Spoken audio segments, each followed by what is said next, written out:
show, being modest. Now it's grams of the wax for my conscience. Brian James in LA, you're on college. I've been jumping on them planes like a hobby. Still moving with the pack like my partners. Put the John on them jets cause you wildin'. But the bowl is a party on the island, moment of silence. So good, get back to the topic. Grew up, it was me and Flocka. Grandma's and Big T, this my mama. I ain't even for the pain when my pops flipped. Knew his name, that's it, never bothered. Mom said, you the man, son, you got this. Ever since I found a way to go and pop shit. Hold up, blaze through a whole zip. Took a seat at the table of my first flip. Days in red roof on my first whip. Split the money with the gang, never post pics. Seen a change in the game, had to coach it. Never let them take my wangs in the mold, bitch. Ever made in a month, nigga. Used to serve him at the minute, just the front, nigga. Goddamn. Had to grow up quick, I made my own rules. Had my first child, got it jumping with music. Can't really hang with nobody who losing. I thought by now that you would go and get it, but I could hardly see niggas this distant. Know you get cropped if you not in the picture. And I made that tag and went got a bag. Shots to the Henny and OG prescriptions, put rebel shit on the map. Took a leap from where I started at. Started ballin' now, Chris Paul and Cats. Got him steady calling for the mold, but I'm on a roll, gotta call him back. And that's all fact.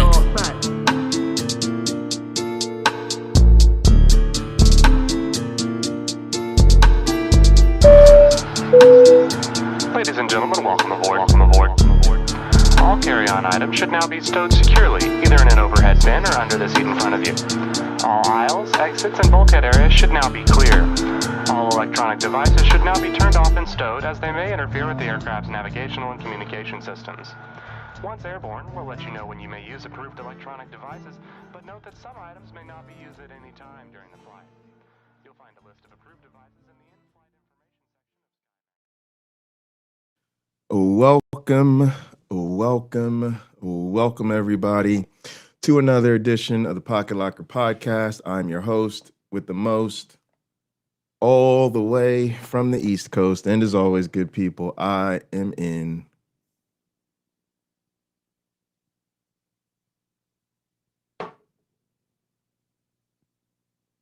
airplane mode. All right, gang, let's go ahead and get into it. So today we're handling serious community business, and it comes at quite a time for me personally. Over the weekend, Patty of the Apostate Sisters made a video where she read publicly the statement of her sister Nancy about the way that she was viciously and violently attacked at NanoCon 2025.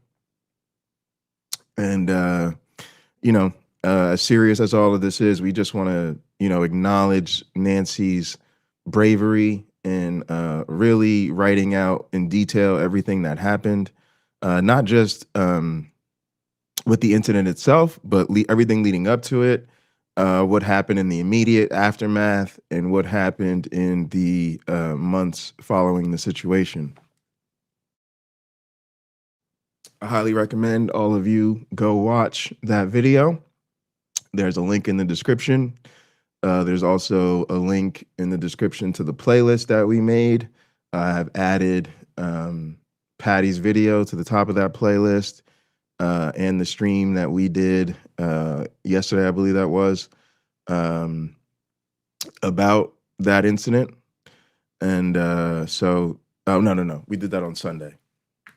Yeah, we did that on Sunday. All right, so there's a link to that in the description as well. And I looked at that playlist now that we have added Patty's video to it and the 3-hour stream that we did on Sunday to it. That playlist has over 15 hours of content about this incident. And if you were to have you just want podcasts to listen to all week, or you have a cross-country road trip coming up and you were to pour through all 15 hours of that content, you would find that we here at this channel and the people that we've been associated with, primarily Patty, Nancy's sister, and who I affectionately call the whistleblowers or the accountability squad, Kyle, PC, Sumami, and of course we want to send out a shout out to Trees for his support. But our side of this whole thing has been remarkably consistent from day one to day, however many months later we are. And we will continue that same consistency. So just to be clear, I will not be rehashing other than incidentally the details of what happened. We're no longer here to discuss what happened. What happened is well known, and if it is not well known to you, we have given you plenty of means to get informed as to exactly what happened. So as far as we're concerned, the discussion about what happened is over. What you will notice is that in her letter, there have been a lot of flying monkeys. You know, we talk about it in our video. I highly recommend you check out the last stream that we did. If you don't want to sit through all 15 hours of content, but you're willing to give us a few hours, watch the last stream where I read and react to the letter, because, you know, that's a good place to start in terms of summarizing the community level response. But in her letter, she does mention by name particular people who had very problematic behavior after this incident, people who she trusted and, you know, thought cared about her, and she trusted to be part of her support system. And instead, those people engaged in harmful smear campaigns and spreading lies about her. In psychology, those people are called flying monkeys. We do think the perpetrator here is probably somebody with some sort of very serious, you know, personality or mental health issues that they certainly need to get taken care of. But at this time, they remain an active presence, organizer, and elevated person in this community. Matter of fact, they're literally hosting leadership classes and continuing to organize events. Of course, we're talking about Elliot Martin. But basically today, we're going to get into just a quick reminder of what a flying monkey is and what the ultimate fate of flying monkeys are. And then we're going to shift gears all the way up. And we are going to hear from just one of the most impressive scholars I've ever encountered in my life. Somebody who I can say it is a honor and a privilege to say that I teach this woman's material. I teach a class called The Social Determinants of Health. And I got to thank this woman for helping my career, because we read a paper today called Reproductive Justice as Intersectional Feminism. And I'm going to just tell you, it's one of the best papers I've ever read in my life. I'm so thankful that I took on the opportunity to take this class or to teach this class. I'm so thankful that I recommended her material. And I told myself, I've been talking to my students about this paper for weeks. I'm like, wait till y'all read this paper. Wait till y'all read this paper. This paper is going to really, really bring everything on home for you. So she's actually the person responsible for that whole movement where we basically said, instead of calling people out, you know, you should call them in. And she really understands that as being on a continuum of different behaviors, kind of in the calling spectrum. We might call it the calling spectrum. Part of it is calling out, okay? That she's not taking that off the table. She doesn't think that calling out is not important. She thinks it is important. It's especially important in certain contexts, particularly when you're dealing with people in power, okay? But she wants to shift our toolkit more into the direction of calling in, right? Which is operating at a place of love, operating out of a place of empathy and compassion, and calling in people, inviting them into conversation as opposed to inviting them in to fight, okay? Now, she also believes in calling on, which is basically a way of, you know, reestablishing with the person what you know about them, and then calling on them to respond in a given situation.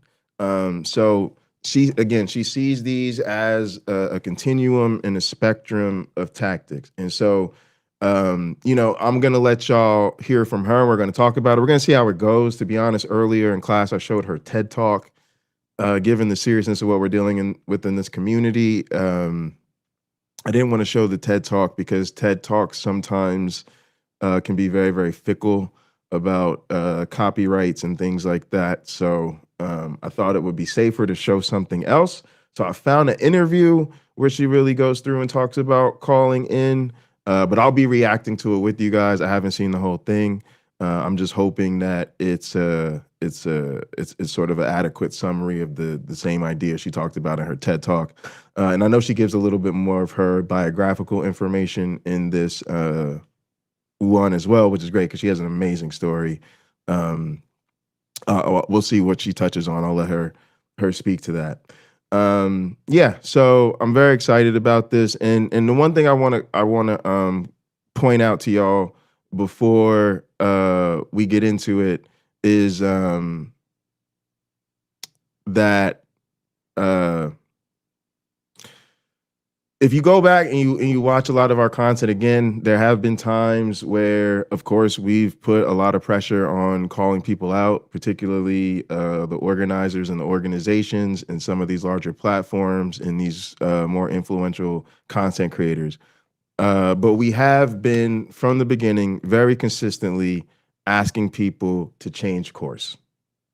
Okay, people want to say, oh, we put this stuff out there to start drama or to get clicks and likes or to be divisive. No, we put this stuff out because it was a community level failure. And once you recognize a community level failure, it has to be addressed in the community. That way the community can hold itself accountable, do the sort of reflection that needs to happen, and then engage in the type of reform and restructuring necessary. So you cannot address community level failure in private, behind closed doors, and not actually letting the people, which is everybody, because when there's a community level failure, everybody has a role to play in the breakdown of what happened, right? For instance, you might unwittingly be supporting an organization that had a critical role to play in all of this, and you don't even know that you're actually supporting an organization that's part of the problem because nobody bothered to tell you, first of all, what happened, second of all, their role in what happened, third, how you know that people who did know tried to let them know what happened so that you're aware of that. In fact, they did know and chose not to act in accordance, right? So all of that stuff we put out there was for a reason and with the purpose. But what you will notice is that we have been on message the entire time, which is saying this is your opportunity to change course. This is your opportunity to change your mind. We are trying to get you to understand what really happened to this woman so that you can switch it up, switch up your whole dance, switch up your whole game plan, and start moving in support of this victim. Start moving in the direction of accountability for the organizations that failed. Start moving in the direction of doing things differently in this community to make sure this type of stuff never happens again. So I don't want everybody to think we're just pulling a rabbit out of our hat or we're just coming out of nowhere with this. We have from the beginning been saying what we're asking you to do is back off the flying monkey behavior, back off the ruthless aggression that's been shown towards this woman, and move in the correct direction. So I see this stream as pretty much our last attempt to say, really, there's a whole bunch of nonsense and drama going on. And from where I sit, we're no longer paying any of that any attention. Because at this point, like I said, we've done more than enough to put, again, when these type of things happen, people always want to say, well, we need to see the receipts and we don't believe you. We're not going to believe you till we've seen enough to establish what happened. We laid out 10 hours worth of receipts, which was, to be honest with y'all, barely scratching the surface of what we really have and what we really know. But nevertheless, even that, people are like, well, now there's too much and we're buried and I don't have time to go through 10 hours. So now I need somebody to summarize. Like, when people find themselves in these situations, nothing you can do is ever adequate. They always need you to prove a little bit more, do a little bit more over here. Can you summarize it for them? Can you give them a chat GPT analysis? Can you write another dissertation? Oh, wait, I asked you to write another dissertation on it, but now I don't have time to read another dissertation. So can you give me the Cliff Notes version? Well, now you gave me the Cliff Notes version, but you gave me the Cliff Notes version on paper. And actually, I only really use my phone. So could you put it to me on my phone? Oh, well, you put it on my phone, but it's not on the right format because I have a... Y'all don't want to know. That's us. We're like, you want to know? Boom. Here's the information. You didn't digest the information? You don't want to know. Okay? So it's all out there. We're not going to talk anymore about what happened, and we're not giving any more attention to these people that have been demonstrating this flying monkey behavior, because that does nothing for the victim. That does nothing for the community. That does nothing to hold the organizations accountable. That does nothing to move any sort of corrective efforts along. It's just a bunch of noise and a bunch of distraction. Okay? What I'm also not here to do is kiss and make up. Please understand, this is, again, my effort to participate in community level accountability. I have no interest in socializing with these people. I have no interest in hanging out with these people. Okay, there are certain things that happen in the course of a friendship or the course of a relationship, and we call them deal breakers. We say you went too far this time, and I wish you all the best. And I want you to do the right thing. I want you to grow. I want you to become the best version of yourself. But I want you to become the best version of yourself over there. Because you've hurt somebody close to me, and because you've hurt somebody close to me, I cannot afford to participate in their re-traumatization by them actively seeing me try to actively work you back into our social circle where you're now going to be in proximity to them again. Now, if they decide to be in proximity to you on their own, that's on them. But me, as one of their ride or dies, yeah, you're just not going to catch me playing poker with the other side like that. But I am still here to say, opposition or not, we still live in the same neighborhood. We still are part of, when that woman wrote that letter, she wrote that letter to the atheist YouTube community. That means, again, this is something that no religious group can ever hold. This is never something that people in this space can get on them call-in shows ever again and talk about the churches do this. And we wouldn't do that over here because we're secular humanists. And the churches cover up when their charismatic leaders assault people and violate people's human rights. But we would never do that over here now because we're atheists and we're skeptics. They can never again say, ha, ha, ha, look at the damn hypocritical conservatives. Every time Turning Point USA gets together, they crash Grindr. What a bunch of hypocrites. Every time CPAC gets together, they crash Grindr. What a bunch of hypocrites. No. Y'all can never say that out here in these streets, because what we have is right here in this atheist YouTube community, right here in this community of skeptics and quote unquote secular humanists, we had one of our own, somebody everybody knew, a very charismatic influencer and host of a channel, and one of the most violent thing that has happened at any of these organizations' events, which also shows you that our inability as a community to properly address the abusive behavior of influential men in this community at previous events was not a situation of, oh, we'll look the other way and then we'll do the right thing next time. Because the same way everybody's talking about, oh, we're going to put all this in place, we're going to put all this in place, we're going to put all this place, we're going to put all this in place, and then it'll work out better next time. They were saying them same things when the previous incident happened the last time, and the time before that, and the time before that. And now we see what actually happened was the next time it happened, the community level failure was even worse. In that the next time it happened, it actually escalated into something far more insidious and violent than any of the things that had happened before.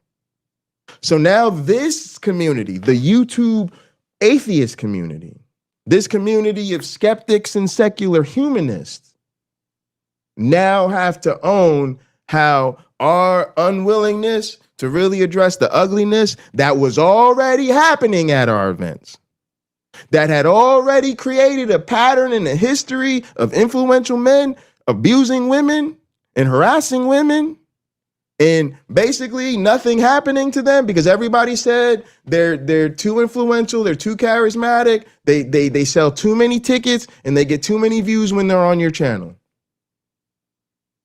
And so rather than that just being a couple of bad apples, it was creating a systematic climate where influential men get away with unconscionable behavior, and everybody looks the other way because of their influence.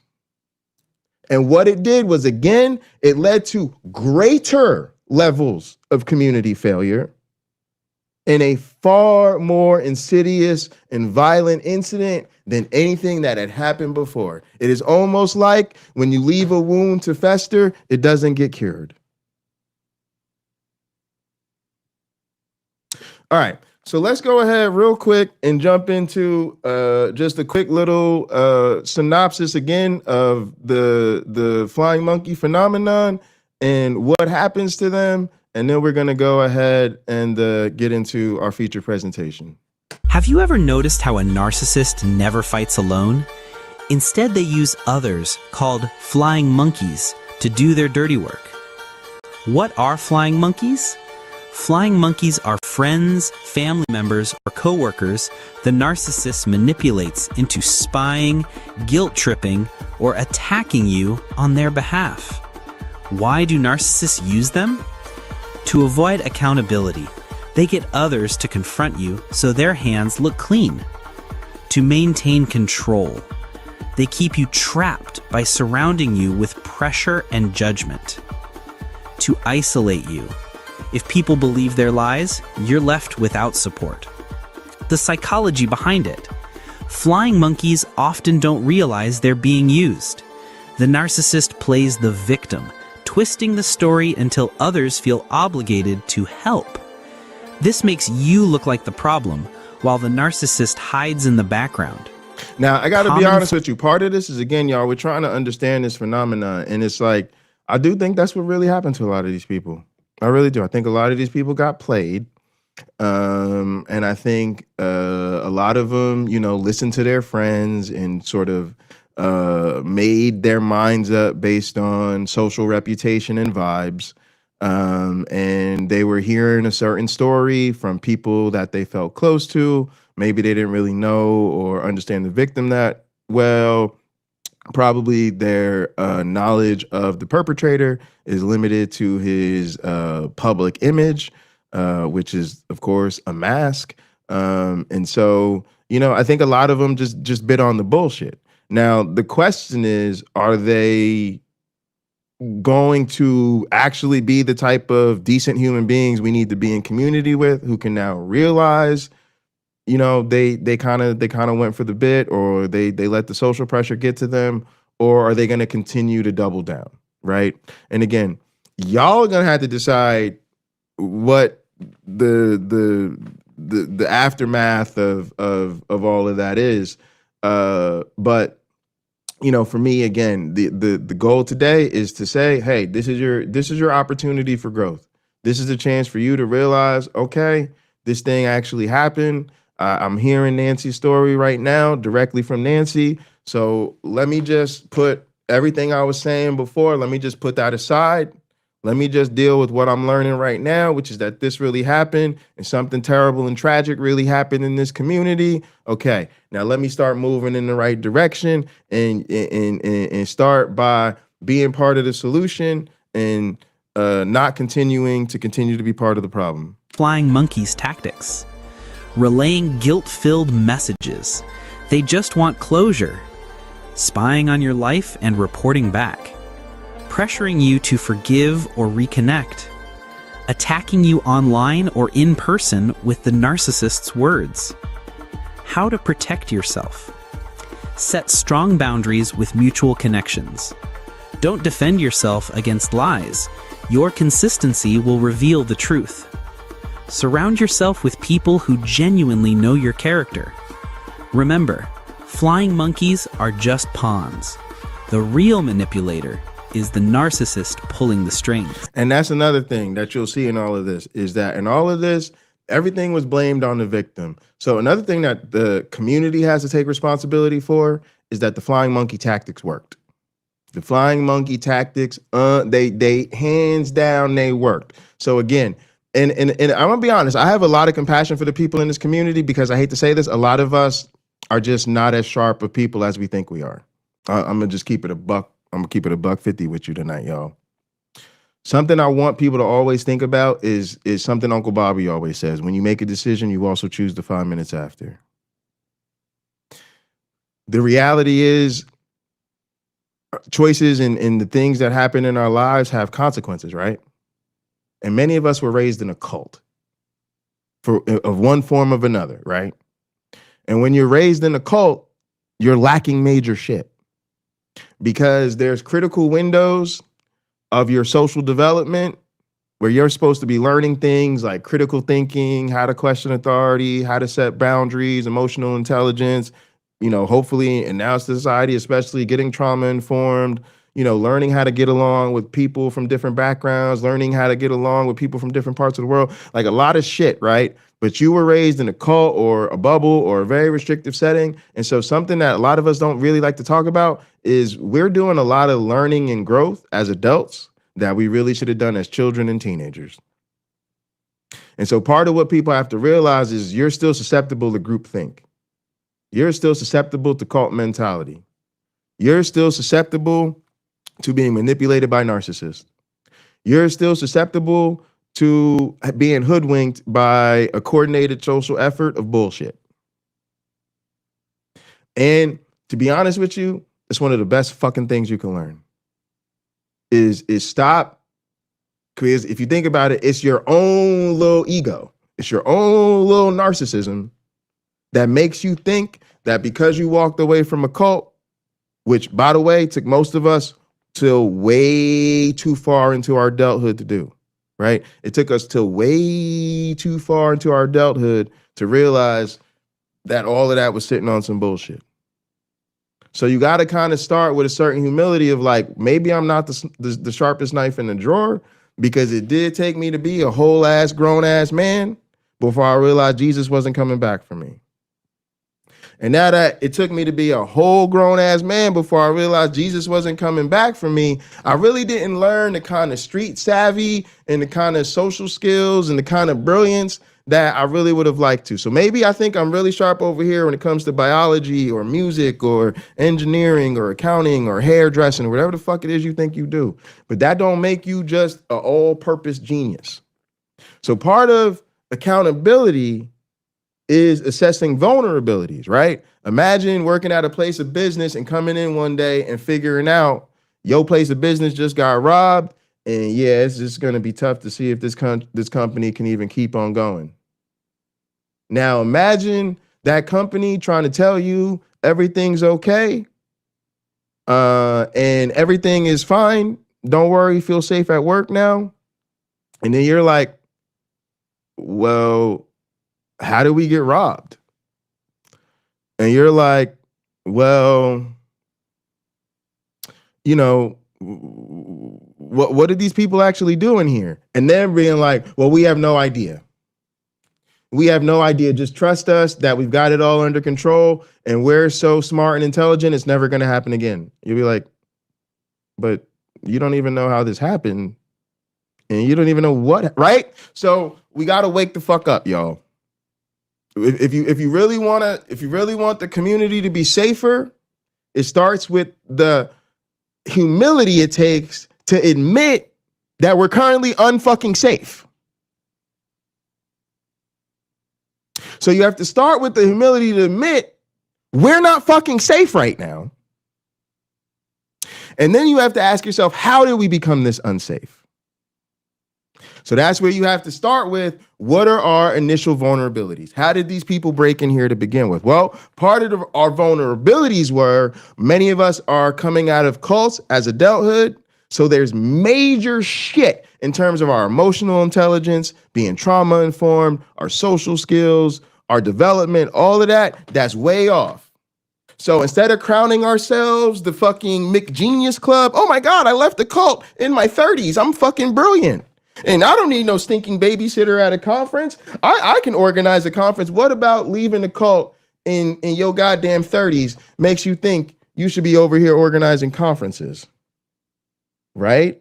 Fucking delusion is what it is. Fucking delusion is what it is. So you got to start with, yo, me and my crew grew up in cults. So we're suspicious of everything around us, including ourselves. So we work extra hard to look out for ourselves, and we work extra hard to look out for each other. Right? I'm gonna tell you one of the best things that happened to me, / worst things that happened to me since leaving Christianity. Getting my ass handed to me by a motherfucking gorgeous narcissist. Boy, when I tell you my narcissist ex was the apple of my eye, when I tell you when I saw Miss Thang, I literally thought that's one of the most attractive women I've ever seen in my motherfucking life. So you can imagine my surprise to get an email from said Miss Thang. Okay, so I was going for that thing. Okay, that was a shot we were gonna take. And when I had that realization, my awakening came because I was being treated by my psychiatrist, and I was telling my psychiatrist about my confusion about my relationship status, and my psychiatrist was like, yeah, it sounds like you're experiencing narcissistic abuse and you're in a relationship with a narcissist. And to be honest, like most of y'all, I have probably heard that term basically be like, oh, this person's an asshole or a jerk or whatever. But when my psychiatrist is telling this to me, and I'm like, oh no, this is some real shit now. And I gotta fucking look into this goddamn narcissism and shit and figure out what the fuck he talking about, right? So I had to get a real education, narcissistic personality disorder. Now, why am I telling you that fucking story? Because it's one of the best things that ever happened to me. Why? Because it taught me, Jay, you can still be hoodwinked like a motherfucker. Yeah, you thought because you left the cult, all of a sudden, and you a little scientist, you got your little PhD, you're a professor now. So I guess put you some kind of professional critical thinker. You thought because you left the cult and got a couple PhDs and now you teach other people critical thinking skills, you thought your ass couldn't get hoodwinked no more? Oh, bro, all I had to do was go to your oldest vulnerability. All I had to do was have a little pretty Miss Thang look at you the wrong way, and you was gone. You was done. You was done before she even got started. You were literally done before she even got started working with you. And that taught me, oh shit. Oh yeah, I got a lot of learning to do. Yeah, I ain't ready. I wasn't ready. Nope, ain't no way to fake that. I got my ass handed to me. Bitch had me questioning everything about my life. My shit was all turned upside down, y'all. But I needed that. I needed that reminder that this can very much still happen to me. So I say that to say, like, y'all, a lot of y'all just got to get with it. Like, if you got hoodwinked, if they pulled the wool over your eyes, just come out and tell us that, and we could keep it moving.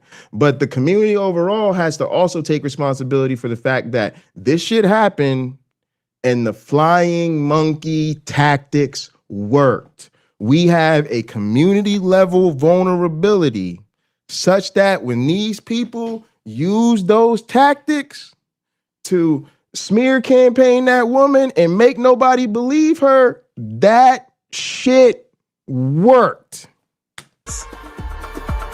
All right, so now we're going to talk about what's going to ultimately happen with the flying monkeys when it all crashes down. Enablers and flying monkeys, those people who support the narcissist's narratives, those who support their web of lies, they're also discarded, they're also dumped, they're also devalued when the time comes. Because the narcissist isn't loyal to anyone, let alone to these people who just act as pawns, who are just used for the narcissist's purpose. It's like that green witch who would kill a flying monkey the moment it has failed to serve her purpose. Yep, and here's something we're gonna teach you right now. What he talked about, that discard, that's the end of the narcissist cycle. The narcissist cycle is very predictable once you know what it is. It's love bombing, right? The love bombing is how they create the trauma bond and the toxic hook and all that bullshit. All right, they love bomb the fucking shit out of you, okay? And then comes the devaluation period, okay? Once the little perfect image of you they built up in their head gets just a smidgen of something out of line or out of cut, here comes the devaluation period. And that devaluation period can look all kinds of different ways for different types of people. A lot of times that's where the abuse starts or the cheating starts or the weirdness and shit. In my case, it was really absence. Believe it or not, it wasn't a whole lot of fighting. I really wasn't suspicious of cheating, although I think if you're in a relationship with a narcissist, you always need to be suspicious of cheating because they ain't got no love for nobody. So I don't necessarily believe she was faithful or nothing like that necessarily, but just to tell you that really wasn't my suspicion, or that really wasn't what I was concerned about. It was literally just what some people call narcissistic neglect. Like when you're just like on the shelf, like you were their favorite toy, and now they got you on the shelf, and you thought they put you on the shelf to put you in a case so you could look real shiny and shit and look good all the time, but they really just put you there because they didn't really want to play with you right now. And that's the shit that just had me all sorts of word up, right? And so then after the devaluation comes the discard, okay? And so that's how you got to know where you're at with a narcissist. Like if you're still in their life, but they still fucking you all the way up, you've been devalued, okay? If they've totally abandoned you for somebody else and they don't even fucking bother with you anymore, you've been discarded, okay? So please understand that this is why people say when you're in a relationship with a narcissist, you cut them off and you go no contact. You cut them off and you go no contact because ultimately they're going to discard you and go no contact. Ultimately, they're going to throw you away like a piece of trash anyway. So you might as well recognize that this is where it's going. There's nothing so super magical about you that you're going to be able to change the narcissist, because narcissism is incredibly resistant to treatment, and narcissists don't get treated because they're narcissists, and so they can never be convinced that there's something wrong with them and they need treatment, so they never get treatment, and even when they do, the shit don't really work all that well. All you can do at best is get a narcissist to become what they call self-aware, and so they basically learn how to like fake it better. They literally just learn how to like fake human decency a little bit better, so it's marginally less self-destructive, right? That's like literally, even according to like the world's best experts, like that's the best you can hope for. The best you can hope for with these people is they'll get a smidgen better at faking it. Okay, so the solution then is just cut them off and go no contact. All right, so I need you to understand that. That's exactly why people say that. So why do the flying monkeys need to understand this? Because flying monkeys, you're gonna get discarded. You're gonna get discarded. So your loyalty to this man is not taking you to the heights. Okay, first off, his whole shit is about to crumb down, right? Because he didn't defeat her. He didn't break her. See, Nancy, y'all thought Nancy was soft. Y'all thought it was all sweet. Y'all thought it was all a fucking game. Y'all thought Nancy, because she's a people pleaser and she wanted to be nice with everybody. Y'all know Nancy's a good ass time, y'all. Nancy's one of the few people in this fucking community that's actually not boring as shit and knows how to get the party started up in this hoe.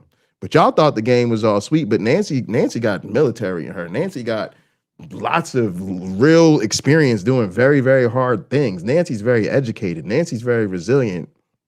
Nancy's strong. Nancy don't need us. So Nancy found her strength and was like, oh, these motherfuckers think I'm too scared to tell my story. Oh, no. I've been telling people to tell my story. Now I'm going to get up in here and tell my story. So the jig is up. The shit is over. The shit is over. Accountability is coming. Accountability is coming, I promise you. Because the word is out. Everybody knows, like, so he can't take you nowhere because he ain't going no goddamn where. He might have his little couple of minutes and nobody wants to cancel him right now and they still letting him do his little thing. But when the people start speaking up, all that shit's getting shut down. So he ain't taking you nowhere. And then you're no use to him. You're no use to him because your whole job was to prevent him from being taken down and you couldn't do it. It's not your fault you couldn't do it. You couldn't do it because it was bullshit. It wasn't true. He was full of shit. So he's going to discard you because he was really just using you as a shield to shield him from accountability. So now that accountability is coming to him, you're fucking useless. So he's going to discard you. So now the question is, do you want to act right? Maybe there's still some people in the community that are willing to be in relationship with you. From what I see, most of the community is still willing to be in relationship with you. Part of the reason I don't fuck with these people is because I got to do what I got to do for my team, yo. Not my team, like the team I lead, but the team I'm on, the team I'm a member of. You know what I'm saying? Usually on the bench, to be honest with you, because really, if y'all know how we get down, the women kind of lead the show around here. They just come to me and say, Jay, it kind of sucks that the women always have to fucking do everything. It'd be nice if there was at least one man with a channel who would at least just like show up with us, you know, and kind of be in support. Well, I'll be like, well, y'all keep me over here on the goddamn bench. I ain't doing shit. Come on. All right, coach, put me in the game. Let's do it. Right. So that's it. Really. They lead. I'm just on the team. Okay.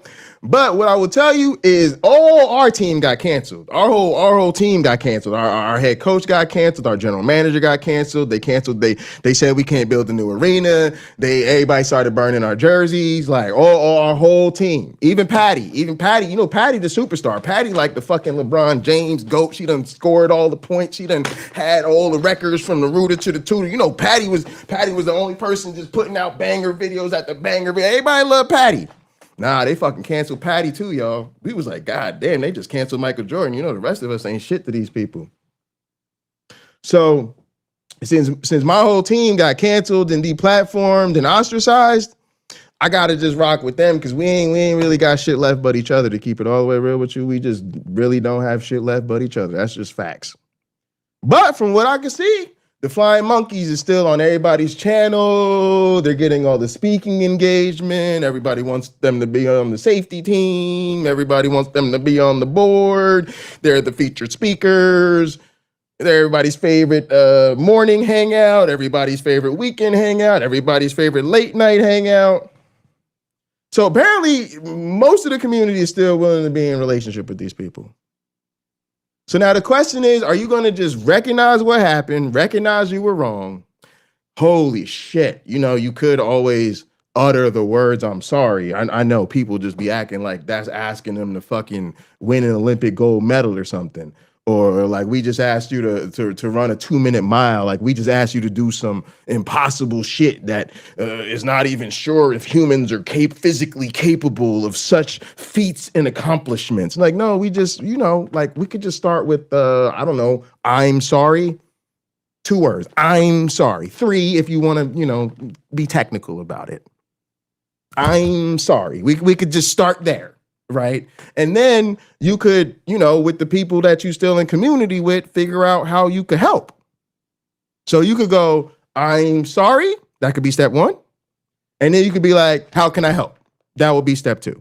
That's pretty much all we're asking. We're pretty much just looking for like a 1, I'm sorry.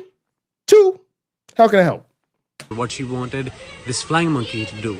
The moment this flying monkey stops to meet this standard. Yeah, okay. In step 3, you're gonna have to stop selling the flying monkey merch. Yeah, all the jokes about being flying monkeys and the t-shirts. Hope that's why we showed this at the beginning here. We want people to see that the flying monkey phenomenon is serious. It's a real thing. We weren't saying that to call you names. We weren't saying that to insult you. It's not a slur. Okay, it's the correct psychological term for the phenomenon we were observing, so we use the correct terminology. They're said by this narcissist, the head, the supreme leader, the cult leader, it's thrown away. And at this point, because the flying monkey has zero identity of his or her own, they are left completely dumbfounded, not knowing what happened to them or why they were treated this way, or what did they do. Enablers and flying monkeys. All right, so that's that. So the first thing was to say that's what a flying monkey is. The second thing was to say, y'all, it's over. It's over. It's over. The discard is coming. So what I suggest you do, kick back, relax, grab some motherfucking popcorn. Y'all know how we do. Get into the mode. Cheers, right? And then let's just all hear about calling in, okay? And let's think about the range of tactics that we can use to hold people accountable, okay? Now, let me set this up with a very personal note. The most famous experimental evolutionary biologist in the motherfucking world called me last night. His name is Richard Lenski, and he happens to be my PhD advisor. It was not a good day. We found out that Devin Lake, one of the former grad students in our lab, who was also the keeper of the LTE, meaning he's the actual lab manager that is overseeing the long-term evolution experiment, took his own life yesterday. I don't even think Devin's 30 years old. And I was telling my students about it today, like, it's crazy because you just never know what a person's going through. And from the outside, you know, it's just somebody who just looked like they had the perfect life. And when Rich sent me an email saying, Jay, call me as soon as you can, I have terrible news, I immediately started thinking of, you know, my more senior mentors, you know, people, the other researchers I know that are like a bit older, you know, because you're hoping nothing, you know, serious happened to one of them. And, you know, you're hoping you're certainly hoping it's not a fatal news. And I was telling one of my friends that I called that, you know, we graduated together, like, man, you could have given me 30 million guesses. You could have given me 30 million guesses, and I would have never guessed something happened to Devin, because you're not thinking of the 30-year-olds when you get those calls. And to hear that this person who had just literally almost been perfect in my eye. I know nobody's perfect, so I keep that in the back of my mind. In the back of my mind somewhere, I know nobody's perfect, but Devin's one of them people I never caught slipping. Never, nothing. Just a fun guy, a hardworking guy, a brilliant guy, a compassionate guy, a handsome guy, a funny guy. I just, you know, me, I don't know. No, I'll just be thinking it's perfect. So I was always telling my students, like, you don't know what a person's going through. And make sure, you know, you don't go through things alone.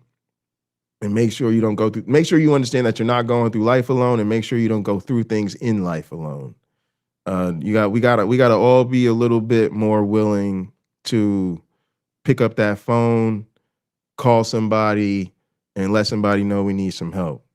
And we also got to be a little bit more willing, myself included, to pick up that phone, call somebody, and say, "Hey, I just ain't heard from you in a while. I just wanted to make sure everything is okay." You know, because there's certain people that I done talked to because of this that I hadn't talked to in a while. You know, and it's real unfortunate where this is the thing that's the reason we're calling each other and we ain't spoken in a minute.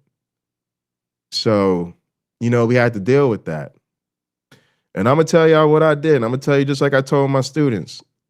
The first thing I did was reach out to the ops.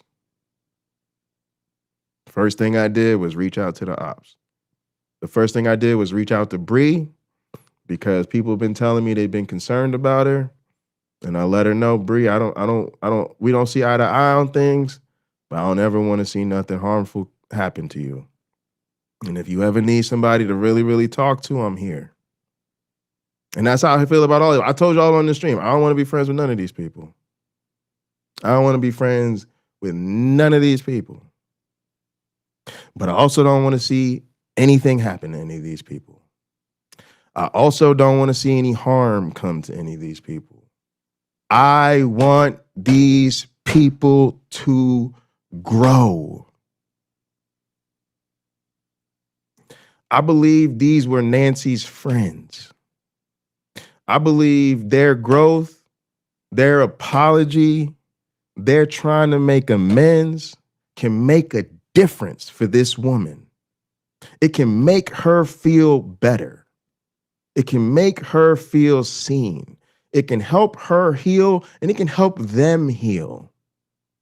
And that can help all of us heal. Not forget,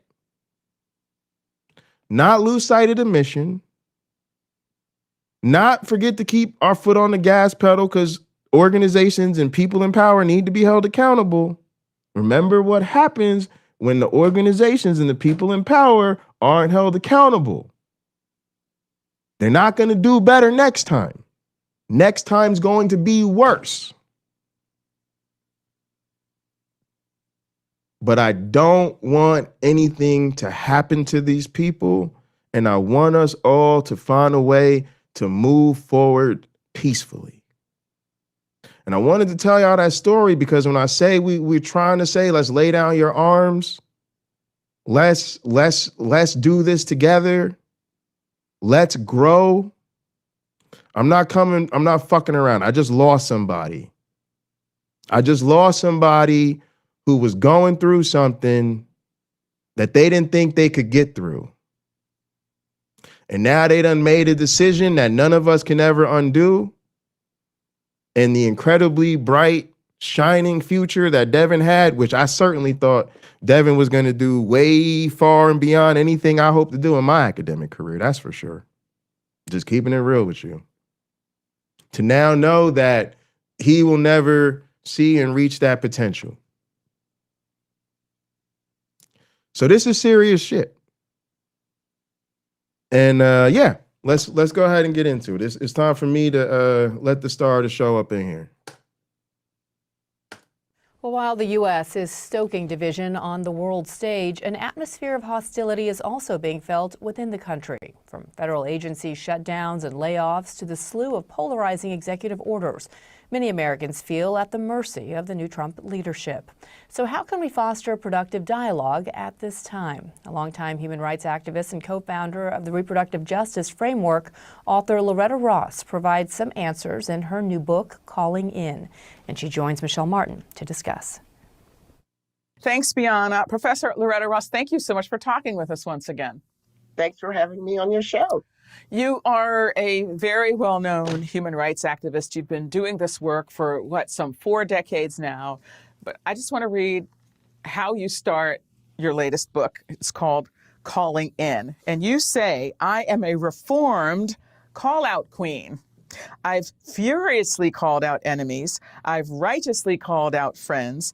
I've gleefully called out strangers. I even once called out President Barack Obama, although that's a story for another time. My ego sure gets the appeal of putting people on blast, but I also realized a long time ago that running my mouth never did seem to accomplish what I wanted it to. Okay, wow. What a way to start. Right. But it happens all the time. I have a tendency to speak first and regret later. And so I'm always having to call myself in first so that I don't succumb to that tendency and give myself a chance for my intelligence and my integrity to make the impact that I wanted to have. One of the interesting things about your new book, it's called Calling In, How to Start Making Change with Those You'd Rather Cancel. You recount a number of movements and rooms that you had been in where it started to feel very uncomfortable, where you felt a lot of people who should be on the same side expended a lot of energy kind of regulating each other and applying purity tests to each other that consumed so much energy that the overall objective was lost. The incident that I described that affected national politics was in Washington, D.C., when President Carter offered the D.C. residents a chance to get congressional representatives. And the D.C. statehood movement was so busy calling each other out that we failed to avail ourselves of that opportunity that President Carter offered, because President Carter didn't offer full statehood because he couldn't.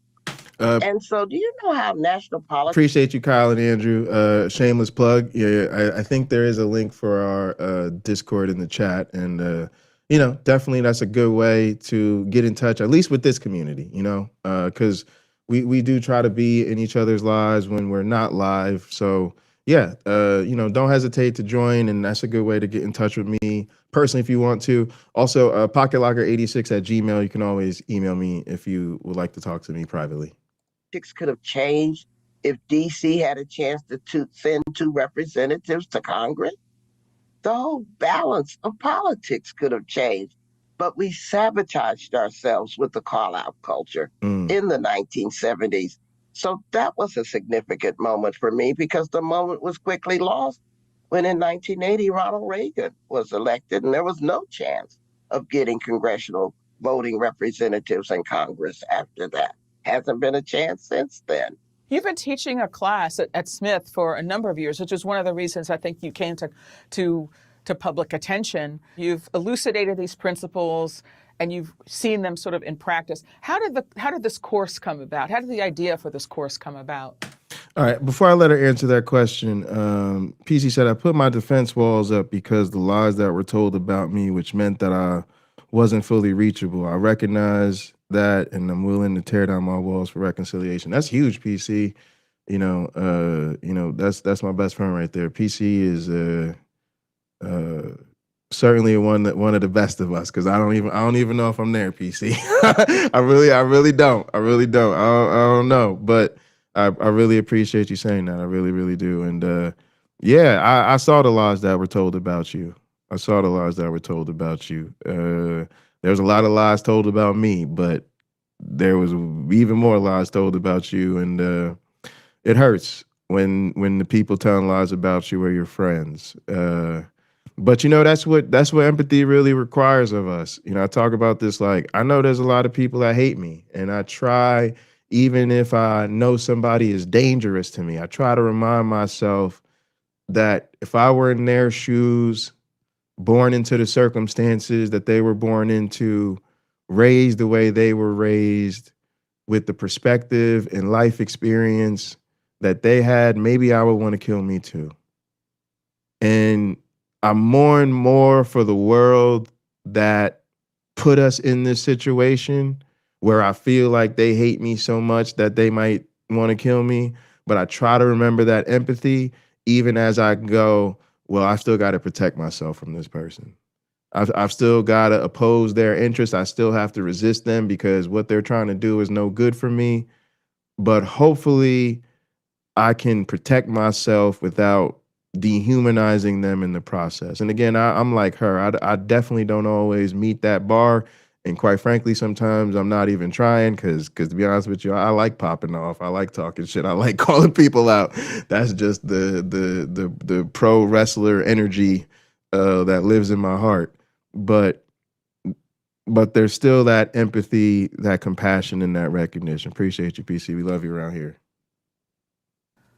Well, I started noticing the call-out culture when I got on social media. And when I asked young people what was going on, they told me that they were in a call-out culture and there was nothing that could be done about it. And I didn't agree with that resignation. And so I started reviewing how I had taught Black feminists Good to see you, Song J. racists, how I had deprogrammed white supremacists from the Klan and the neo-Nazi movement. And I realized that I had a lot of conversations with people I wouldn't bring home for coffee. I mean, I had a career of having those conversations with people I'd rather cancel. And so I thought that telling my story and offering the lessons from my history, but also from philosophers, from other historians and psychologists, would offer young people a way to have conversations that allowed them not only to sit in discomfort, but see how much they could grow from that discomfort and not be afraid of putting something out there on Twitter or Facebook that haunts them for the rest of their lives, but to own your mistakes and actually see your vulnerability as a strength. Now you see that? She said, own your mistakes and see your vulnerabilities as a strength. And that's what we could do, because now think about what I talked about before. I always hit y'all with the hard news, and I always talk about making y'all uncomfortable. And again, she's making me feel like that's good, because I tell my students the same goddamn thing. If you ain't uncomfortable, you ain't learning no goddamn thing. But like I talked about earlier, about us being humble enough to admit that we could still be hoodwinked, us being comfortable enough to admit that we could still be bamboozled, us being comfortable to admit, hey, I didn't get out this whole cult thing till I was a grown-ass man, so I'm probably lacking major shit in the areas of emotional development, social development, psychological development, boundary functioning, being trauma-informed, the list goes on. And now if I accept that, Instead of seeing that as ego death, instead of feeling like that's talking shit about myself, if I say that that's just who I am, but I still love me and I'm gonna still keep doing what I gotta do, now all of a sudden I'm gonna be better able to help you. Because now instead of moving in arrogance and saying, oh, we left the cult, oh, we're better than the religious people, oh, we're critical thinkers, so we're better than this political party, we're better than that political party. Oh, look at how silly the churches are and they do all this shit and we would never do that. Now instead we could see like, oh man, we could fail too. Let's put more in place than they're asking us to do. Let's recognize our collective vulnerability and say, we need more safeguards. And we should be happy about the safeguards because we're recognizing our vulnerability. So if we have more safeguards, we could be more safe.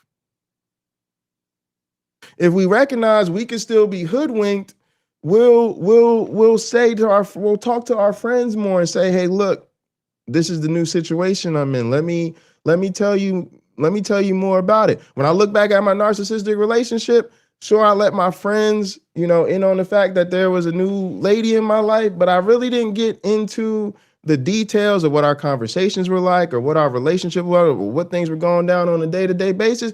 Because maybe if I'd have opened up, maybe I'd have recognized my vulnerability sooner and opened up a little bit more. Maybe my friends could have helped me figure out what was going on a little bit sooner and saved me a little bit more pain, right? So when she talks about seeing your vulnerability as a strength, she's not giving you bullshit. She's trying to give you a shift in perspective so you could handle things a bit differently, so you can actually acknowledge your humanity, right? Because that's another beauty of recognizing your vulnerability as a strength. It connects you to other humans because you recognize every human has their own unique vulnerability. So it humanizes you and helps you humanize others. But then we could actually create the type of systems and structures that really keep us safe because they're designed with our vulnerabilities in mind rather than our unwillingness to face our own vulnerabilities. Don't be afraid of making mistakes. Be afraid of not being adult enough to admit that you make mistakes. Again, I love this woman, man. Me and her got to kick it sometime because we got to talk. I just want to nerd out and talk teacher shit with her. Really, let me keep it real with you. I really just want to nerd out with her and talk about classroom culture and classroom design. And I want to trade tips and tricks about how to teach better. But she's really speaking my language because, again, that's one of the things I tell my students. I'm teaching you stuff so that you can go out in the world and take what you learn and use it out in the world. So what good is it to me if you're afraid of making a fool of yourself in class? I tell them that's what a classroom is. A classroom is a laboratory for mistakes. The classroom isn't supposed to be somewhere you're afraid to make mistakes. The classroom is your safe space to make mistakes and get support from your teacher and your peers and to support your peers when they're trying to express themselves. Like when students are like, oh, I'm trying to say something, but I don't know how to say it. And I'm like, good, that's fine. Keep going. That's fine. That's what we're here for. We're here to work it out. We're here to try. So I love that. That's an educator after my own heart right there. You've been doing social justice work, as we said, for 4 decades now, really more than that now.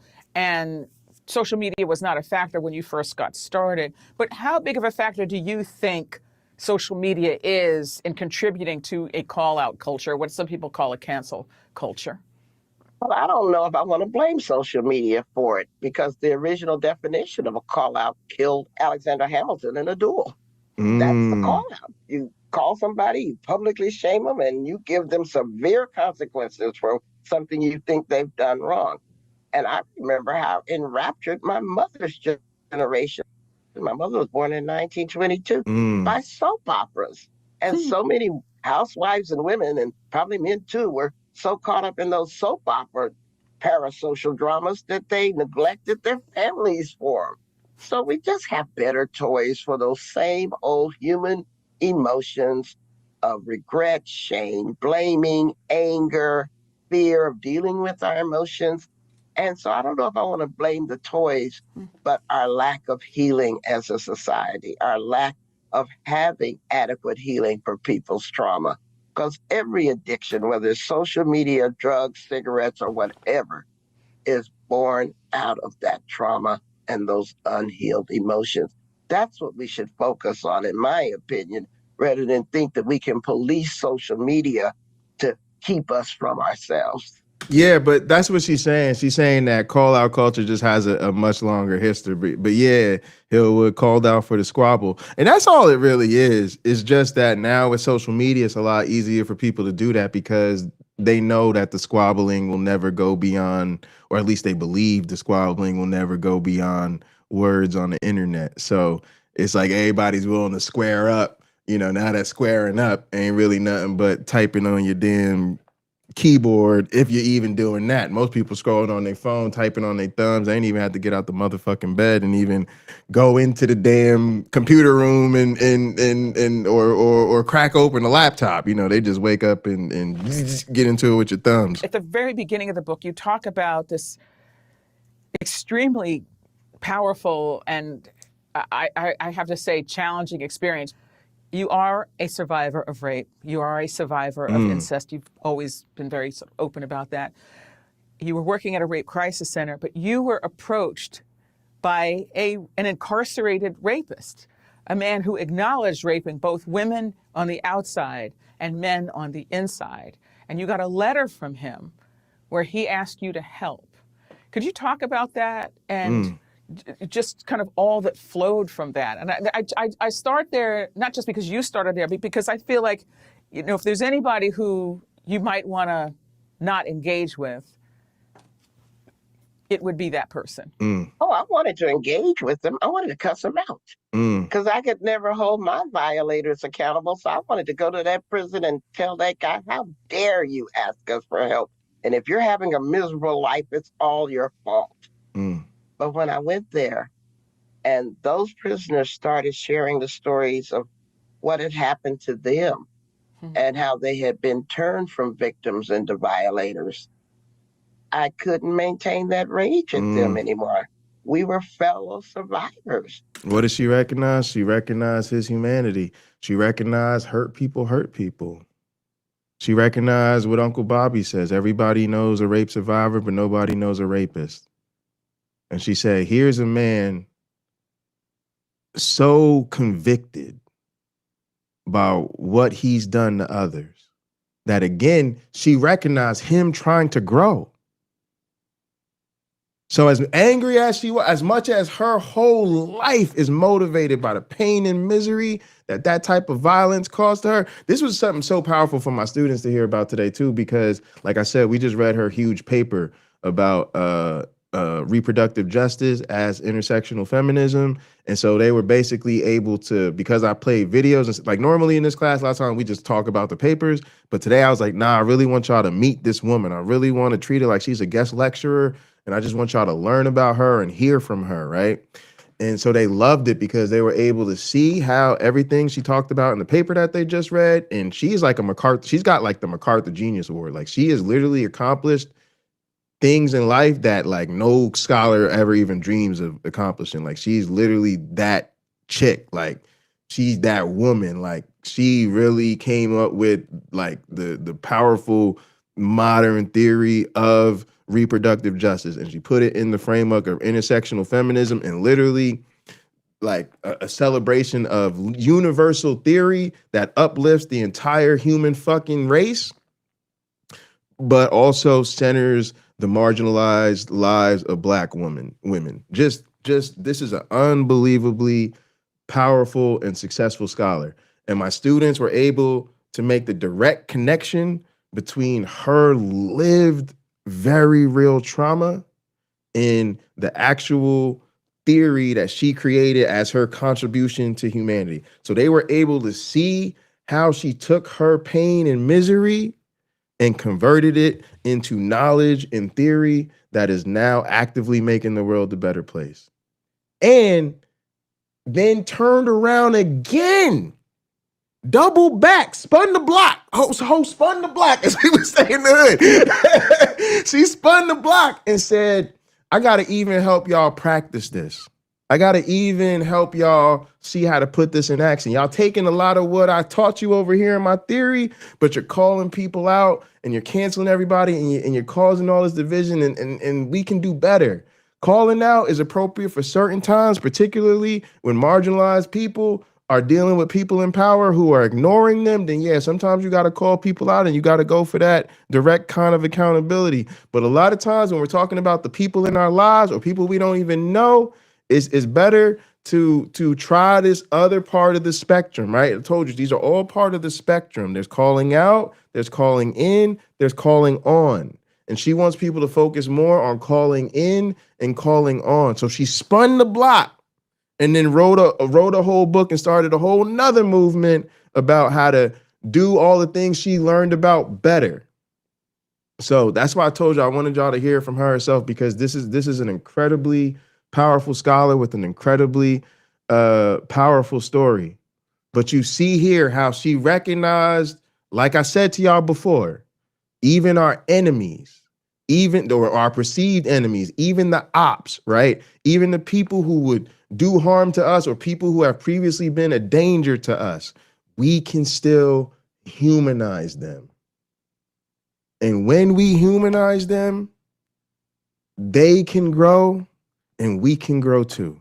She thinks all of this should be joyful.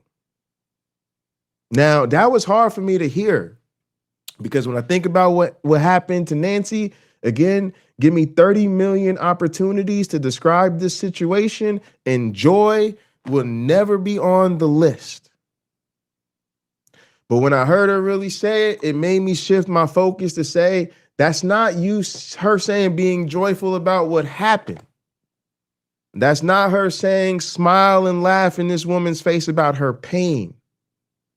But recognize that your community has the ability to humanize yourselves, humanize each other, and to create an opportunity to grow in doing the work to make the community actually safer, to do the work to actually make the world a better place. And when you're actually doing that work of making the community safer, you should be joyful, because that should be fun. That should make you happy to know that you're spending yourself in actually making that difference. And so she says it's the work of fighting racism, the work of making the world better should be joyful. It's being a hater that should suck. And I was like, damn, sis. Damn, sis, that is heavy. So that's why I wanted to bring this to y'all, to say, what does it look like to really see this as an opportunity for community growth and to get everybody just leave all that victim blaming bullshit alone and get so passionate and caught up in what it means to do the work to actually make this community safer, that is what actually brings back the joy. That's actually what brings back the vibes. That's what actually brings back the unity. That's what actually reignites the excitement in the community. Not that we don't make mistakes. Not that we're not vulnerable. Not that we don't fuck it all the way up. But somehow, again, and maybe the motivation needs to be to honor the victim. We had a victim that was so brave. She put the entire community failure on paper and had it notarized like she was sending it to a court of law, so that it would have the weight and authority of her full authenticity.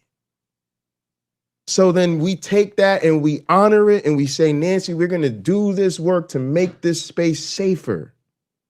And then out of the spirit of honoring her, find the joyful work, right? You grab a pickaxe, I grab a pickaxe, you grab a shovel, you grab a hoe. And we're going to be out there, working like them prisoners, or we're going to be out there working like them slaves. But we gonna have that song in my spirit, right? That's what Black people are taught about the history of Negro spirituals. That we were literally in bondage, that we were literally enchained, and we were being worked to death as slaves. But our culture, our tradition, our spirit, and our songs allowed us to find a joy in which we could then find a strength within that joy. So if my ancestors could do it while working away on the master's plantation, why can't we do it to make this community safe for our motherfucking friends, y'all? Trying to navigate our own human dignity in the most awful circumstances, me on the outside, them on the inside. And so I described that as my first calling in moment, when I had to call my own self in, when I had to call my contempt in for people who were incarcerated so that I could see them as human beings and they could stop seeing me and women like me as prey. And so I'm really proud of the fact that I didn't indulge that impulse. Now, I'm going to tell you what this reminds me of. What this reminds me of is when I was at Penn State and I started the National Organization for the Reform of Marijuana Laws because I thought it'd be good practice for law school to try to decriminalize marijuana in my college town, because I was literally in my dorm room crying about students, you know, losing their financial aid and getting arrested, and the police departments running sting operations on Facebook. And I remember when I decided that as the president of the weed club, especially the Black president of the weed club, I was never going to be able to get anything in this town done without the police. I was never going to be able to operate or do anything I wanted to do safely without the police. If I ended up on their radar as a Black kid trying to run the weed club, that shit was going to be over. And I remember my mom always told me the key to ever getting with a person in power is their administrative assistant. So I called the administrative assistant of the chief of police to set up a meeting with him. And I asked her, how does he like his coffee? And she told me. And so I set up the meeting. I said, I told her who I was. I'm calling for, on behalf of the National Organization for the Reform of Marijuana Laws. And I'd like to, set up a meeting with the chief of police. I'd actually had a reason to meet with him. I had a little project I did in a class that was about like a reform you could do, like using a performance tracking test to test for intoxication or inebriation, so that you weren't testing somebody's chemicals, you were actually testing whether or not they had the motor coordination necessary to drive. So I had a little paper or whatever to use as my motivation to try to meet with the chief of police. And I wanted to meet with him and let him know who I was and what I was trying to do, and, get his support and get him to come to my events and things like that. And so I went to the best coffee shop in town, got him his coffee how he liked it, and I went to the police department to meet with him. And as soon as he saw me, I put it out in front of him and I said, "I heard you like it black." And he started dying laughing, and that was it. We was off, and we were cool like that. Like I met with him regularly. Anytime I did an event on campus, whether for my organization or the student government stuff I did, he always came. A lot of times he tell that story. Or I remember one time I had him talking to like a group of students who were stoners. And he was like, "I talked to Jay. I hang out with Jay. I like Jay." He's like, "I know Jay smokes pot. That's my man right there." And the look on their faces were like, "What? Like, what did he just say?" But, that was what it was.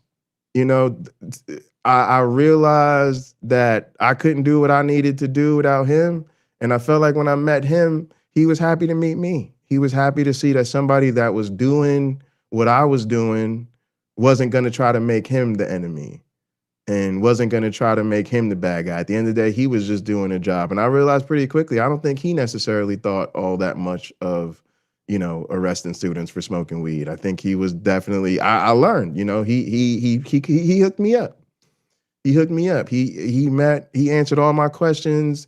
He helped me meet with other elected officials. He helped me meet with the leadership of the campus police department. And they taught me. They said, "No, we don't do this because we like it. We do this because the federal government tells us if we don't do this, Penn State University will not receive any federal funding. That's why we follow the law. We don't follow the law because we like it. We follow the law because we have to. And you know, they would all say, we're Penn State students. The last thing we ever want to do when we wake up in the morning is get a Penn State student in trouble. And so that was one of my earliest community organizer experiences of, you know, and he was everything out of my nightmares, right? Dude is huge. He was like 6'3", 6'4", bald, used to work in the Vice Squad, used to work narcotics, looked like the type of cop that beats up black people just for fun. That's what he looked like everything out of, and I was everything that, right? I was in college. So I walked around with his staff. I always had like the hippie wear and stuff. I had dreads. Okay. So I looked like some black kid out of a bad Bob Marley parody or something, right? So we're like the odd couple. Like I look like his worst nightmare. He looks like my worst nightmare, but we cool like that. Okay. But yeah, that was one of them things where I learned like, yeah, you humanize people and you never know what they could do for you and what you could do for them. And when I look back at my time at Penn State, he's one of my mentors. He's one of my favorite relationships. He really helped me out a lot. So yeah, I just wanted to share that with y'all. Let's keep going. Push them out. That instead they called me in. And everything that I write in that book emanates from that transformative moment. One of the things you talk about is the need to align your feelings with your integrity. Appreciate Can you say more about that, what that means and why that matters? As a survivor of a lot of racial and sexual trauma, I find that when I give in to that first impulse to blurt whatever's coming out at the first impulse, that's usually a reaction because of my trauma, of what I've been through. But I find that if I put myself on pause and then give a chance for my intelligence and my integrity to take the wheel, then I become trauma-informed instead of trauma-driven. Uh-oh, hang on, hold on. We heard trauma-informed. I know Kyle want me to rewind that. Uh-oh. She talking about getting trauma-informed, y'all. Let's hear the run up to that again. That's usually a reaction because of my trauma, of what I've been through. But I find that if I put myself on pause and then give a chance for my intelligence and my integrity to take the wheel, then I become trauma-informed instead of trauma-driven. And everybody who's ever parented a child knows that pause. Because if you blurt out the first thing that occurs to you when your children are getting on your nerves, they'll be in therapy for life. So instinctively, we know to put ourselves on pause so that our intelligence and our compassion and integrity can be shown to our children. So that's a piece right there, right? Put ourselves on pause so that we can be trauma-informed rather than trauma-driven, right? The difference between letting your pain motivate you and letting your pain lead you, right? Very, very difficult to do, actually. But I like the way she said it, because when you put yourself on pause, you allow your intelligence and your integrity to lead rather than your pain and your anger. I just want us to use that same discipline to everybody we encounter, and especially the people who want to bring out the worst in us. We have a choice. You can say what you mean, and you can mean what you say, but you don't have to say it mean. That's always a choice. She's so good. You can say what you mean and you can mean what you say, but you don't have to say it mean. I really like that. That pause gives you a chance not to be mean. Your book arrives at such an interesting moment because we are in the midst of a change in administrations. They call people out like every day. They seem uninterested in the feelings, the sensibilities of the people who disagree with them. There are a lot of other people, one might argue reasonably half the country, and they feel very much assaulted by the current leadership of the country. There have been specific executive orders, aimed at transgender athletes, for example. Federal employees, basically, in many departments have been maligned as if they are abusers of the system, fraudsters, etc. What would you say to people who feel that they are on the receiving end of abuse right now, really from our national leadership? How should they receive your words? I refuse to believe that we're in a country where the majority of people want to be bullies, want to be jerks to other people. I think we have an inordinate visibility of the jerks of our population because they get headlines, they get noticed, they get attention. And they have cheapened the concept of empathy and compassion and even pluralism, whether or not we should have to get along with each other. They're trying to refight the Civil War to see if they can win it again. But I don't think that's the majority of the American public, even those who voted for Donald Trump. I think that the majority of them are being manipulated, lied to, and misled. Damn. And I'm willing to give them the benefit of the doubt because I think personally, a lot of them are probably kind people to their animals, to their pets, to their children, to their neighbors. Yeah, I remember, I didn't get it, but I remember going for a job interview in West Virginia, and usually, especially if you're applying for a tenure track job, the interview process is very serious.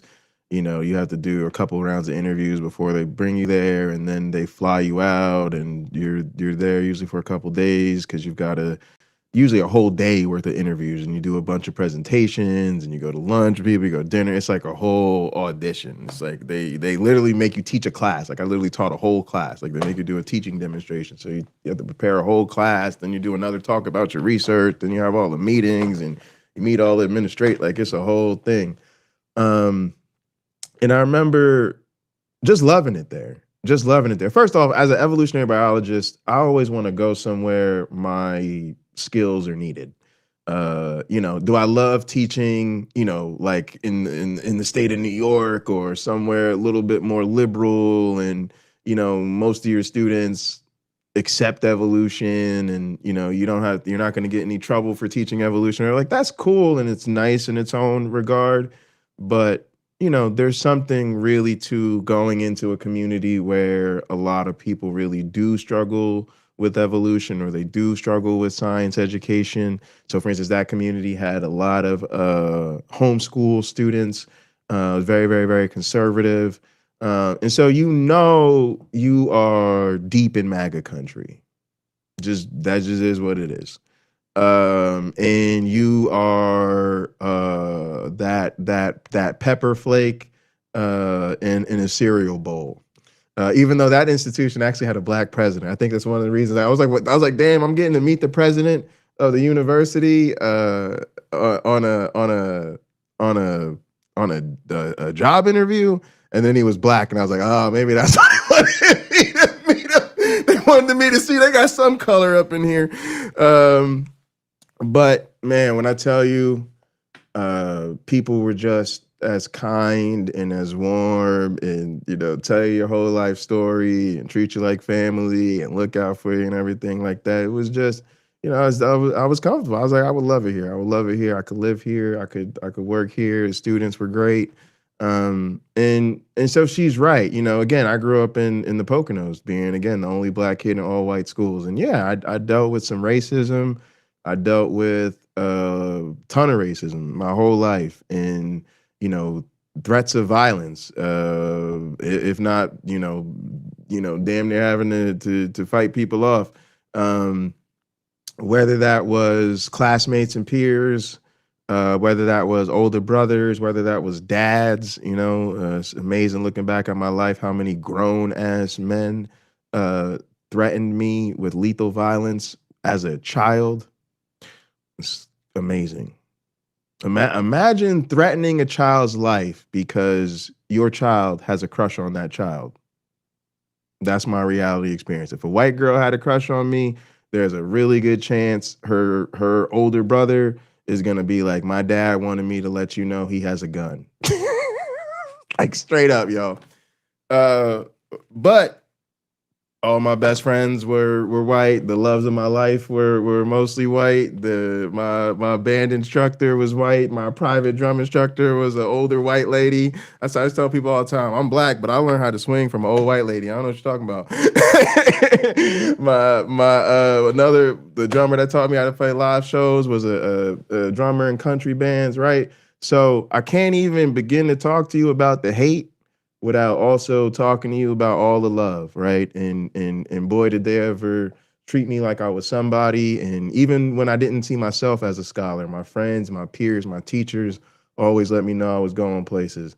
So you got to talk about that too, because that's why you stay, right? You stay in the community because you get a lot of love in the community. So you get a lot of hate, but you get a lot of people. That's why nobody really ever did, a lot of this stuff people threatened. I remember one time a guy tried to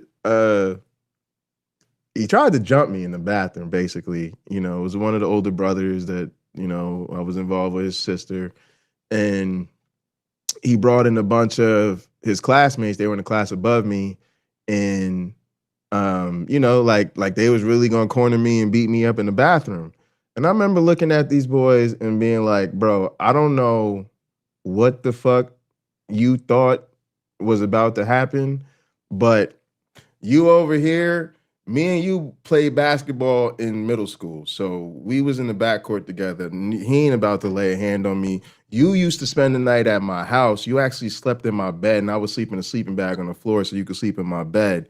I'm like best friends with your sister, and I tutor you in math, right? And me and you are both peer listeners, so I know you ain't finna do shit to me, and you just happy I'm not with your sister.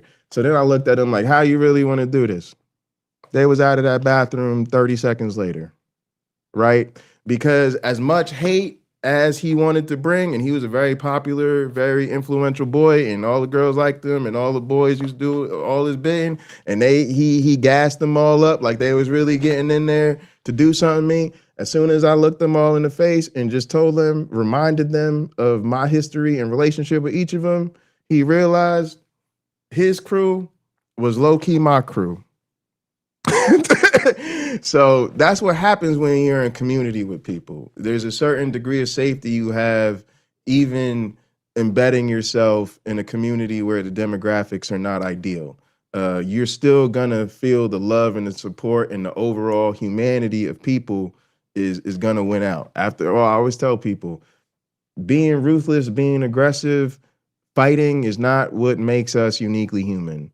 Being able to cooperate in large groups so well that we were able to create civilizations, that is what makes us uniquely human. And so just because we have a leader who has made a career out of being contemptuous to people, I refuse to believe that that's the majority of the American public. It is the majority who are getting the most attention right now. And so let us not fail to see the humanity of our political opponents.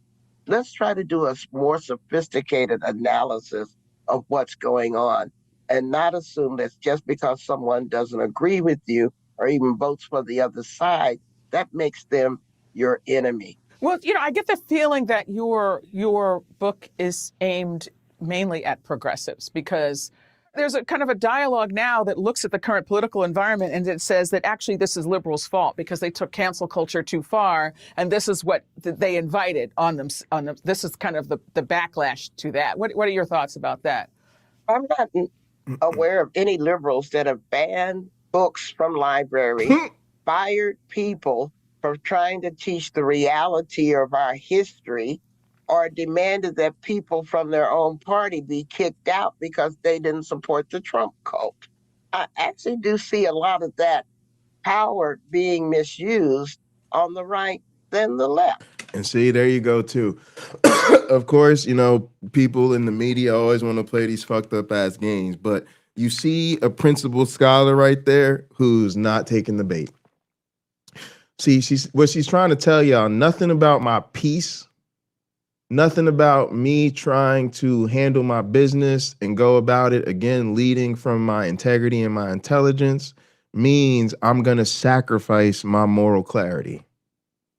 Again, you can say what you mean and you can mean what you say, but you don't have to say it mean. And that's what that was right there. She said, no, no, no, no, no, no, no. I still see the clarity of the moment. I didn't say we not going both sides of this, or no, we just here to hand out gold stars and participation trophies. That's not what this is about at all. And I told myself too, another thing she said in her TED talk that was really powerful, she said that calling in could be, and calling in and calling on can be to the 21st century what nonviolent resistance was to the civil rights movement. And it was a great opportunity for me to teach my students about the difference between peaceful protest and nonviolent resistance. And so I use that to teach them, like, you know, if the university says you could do peaceful protest and they say, okay, you know, there's the free speech zone out there, and you can protest in the free speech zone as long as you're not disrupting classes, as long as you're not disrupting any university activities. You know, I said that's peaceful protest. And so, you know why they let you do peaceful protest in the approved free speech area, as long as you're not disrupting classes and disrupting university activities? Because that's when you can be safely ignored. That's when you can be safely ignored. And I explained to them that the difference is nonviolent resistance was nonviolent, but it was disruptive. But it was also strategic. And I explained to them and I gave them the thing I gave y'all where I talked about the difference between outrage on the left and outrage on the right, right? The outrage on the right, they stormed the Capitol, beat up police officers, erect the gallows, right? Grab their pitchforks, march in the street with their torches. They're willing to burn it all down, and they ask questions like, when do we get to use the guns? The left gets mad, acts like they're cosplaying the civil rights movement, but then calls the choreographers and the piano man and does a knit-in. And so I said to her, when the right gets mad, they're ready to burn it all down. When the left gets mad, they want to do arts and crafts. And so I explained the difference between a knit-in and a sit-in. Was a knit-in is usually a bunch of white liberals in a room knitting, telling stories. A sit-in was black people, yes, non-violently, but inserting their bodies into the system in a way that was disruptive and could not be ignored.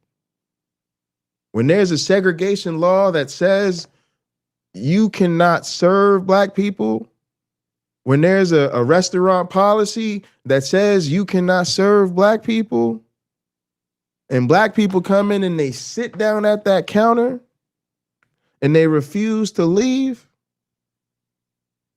now that restaurant has to figure out what to do about its policy. Now the police are going to be called because somebody's breaking the institution's policy. So now the cops are going to show up and they have to decide what to do. And that was always connected to previous efforts to petition the government. So they were always organized. They weren't just, oh, we showed up to make a bunch of noise. They were, we've made our demands. Our demands have been rebuffed or ignored. We're reasserting and continuing to make those demands. And now we're willing to be disruptive while being nonviolent. At the same time, it was always connected to wider efforts. We're not just petitioning the government, we're also building mutual aid networks. We're even engaging in electoral politics. We're trying to identify our own candidates. We're trying to organize our own campaign efforts. We're trying to fundraise around some people who we think are actually going to help us. We're not counting on the electoral process, but we're certainly willing to make that a part of the picture. But at the same time, we're participating and we're organizing boycotts. Most of the marches and the sit-ins and the things you hear about throughout history in the civil rights movement, they were also usually connected to boycotts and other forms of economic and social pressure. We're putting pressure on the churches and the community organizers, right? Our pastors are calling out their pastors or calling in their pastors, however they're going about it. So understand that that's the difference. When people say, oh, they did the nonviolent resistance, and then they want to tie that to peaceful protest, and then say, oh, well, look at us singing and dancing and knitting and having a good time. That's not nonviolent resistance, because you left out the resistance part. So why do I say that? I don't want anybody to leave this and go, Jay said we should just, sit down with them and ask them if they're ready to apologize. And if they are, tell them we'll be friends again. Now we're all reconciled and we can all hold hands and skip out and nod. Nope. I said we can say what we mean and we can mean what we say, but we don't have to say it mean. I said no matter what happens, again, we don't care about them. We don't care about them as people. We don't care about what they do. We recognize their autonomy. We recognize there's nothing about the stream, nothing I can say that's going to control how these people behave. And I told y'all at the beginning of the stream, we're going to ignore their behavior because, again, it's all a distraction. We're not negotiating what happened. We're not willing to talk about what happened. We're not going to debate this woman's experience anymore. So that's over and dead. What we're doing now is we're focused on what can we do for her? What can we do to keep him from harming other people? What can we do to hold the organizations and the influential people and the people in power who were instrumental in the community failure? What do we do to hold them accountable? What do we do to make this community safer so it doesn't happen again? That's it.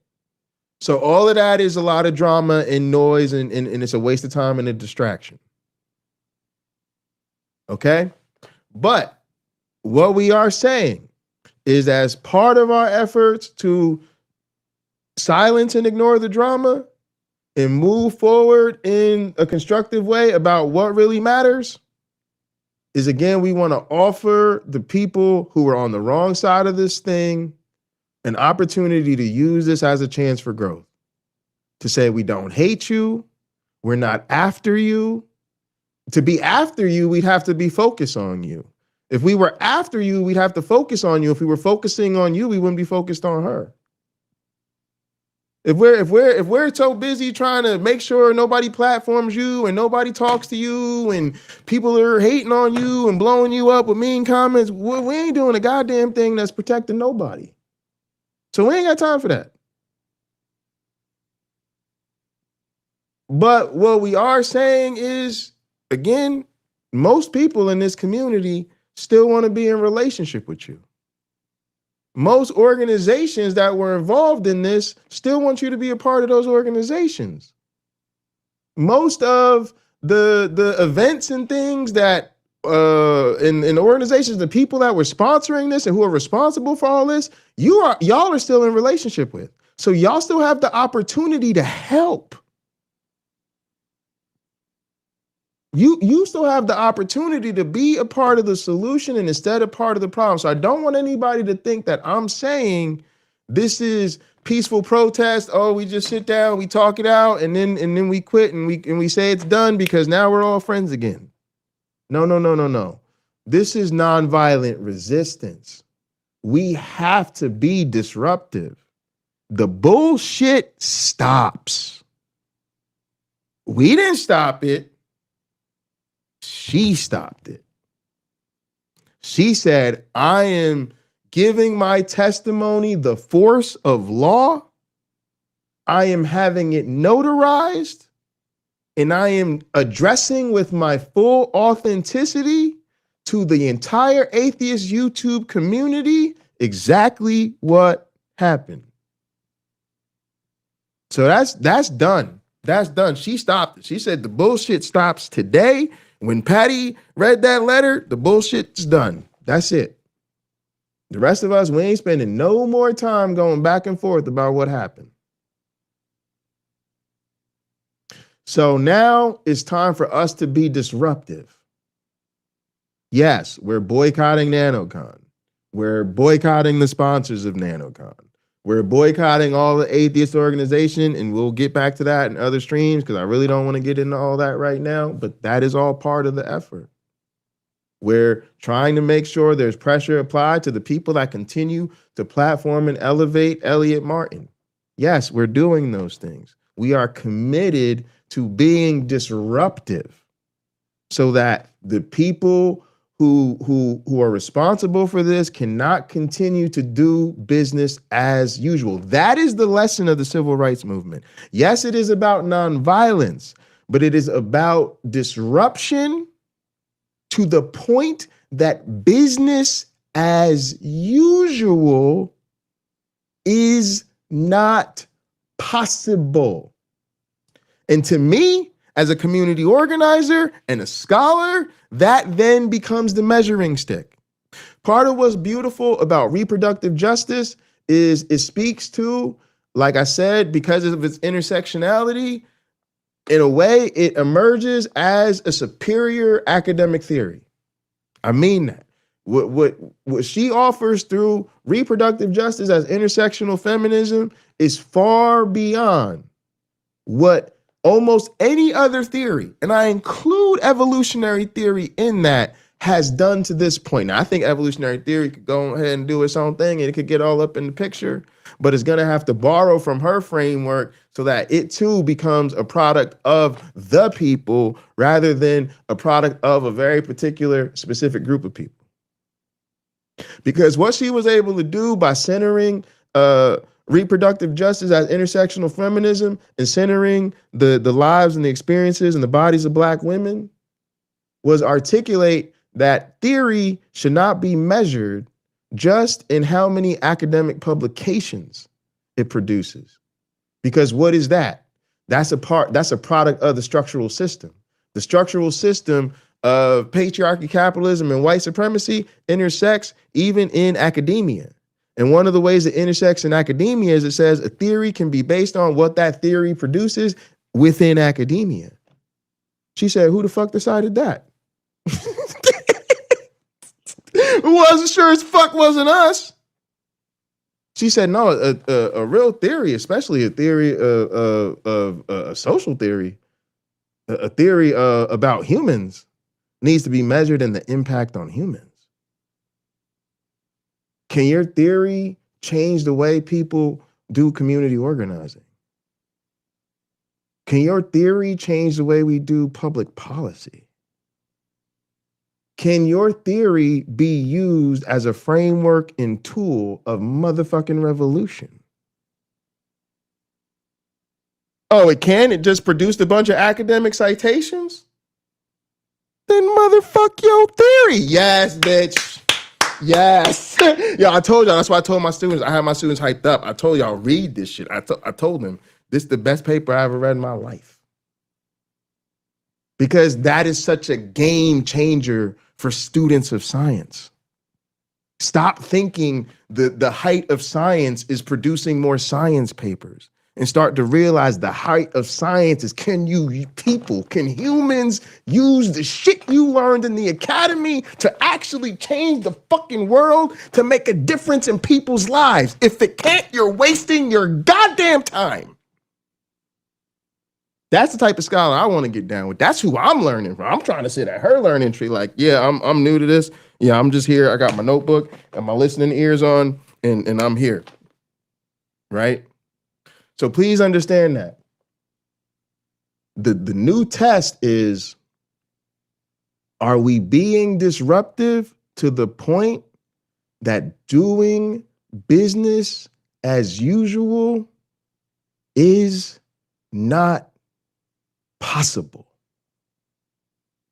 This is just about doing it in a way that allows us to lead with our intelligence and our integrity and a spirit of love and community that hopefully manifests itself in a joyful labor.